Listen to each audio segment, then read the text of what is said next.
Sa mga nag-comment na gusto ako makalaban pero hindi naman marunong mag-share at react ng video ko, pas muna uunahin ko muna mga solid supporter na nakakapag-share react ng video ko. Para sa mga solid supporter ko talaga mga content ko na hindi napapagbigyan ng ibang content creator.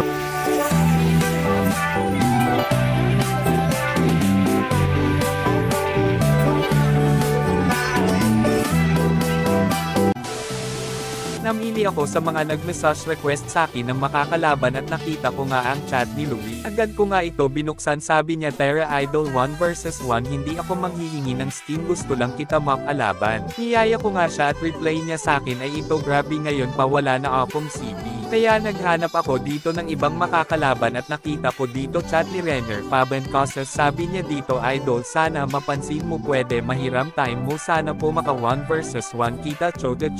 Agad naman siya nag-reply sa chat ko kaya inumpisahan na namin ang laban. Sa unang game ay ginamit namin ay Cho at ito naging laban namin, panoorin nyo.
Natalo nga niya ako sa Cho kaya sunod naming ginamit ay Gus Ion naman.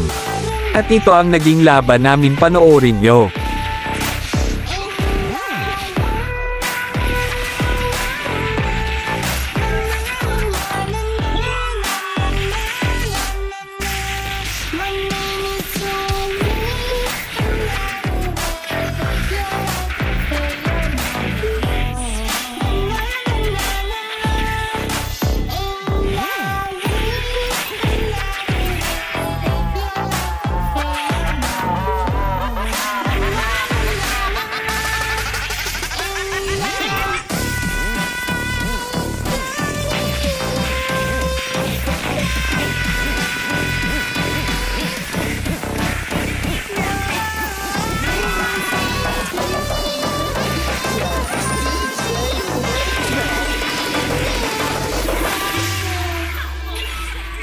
DJ Lloyd.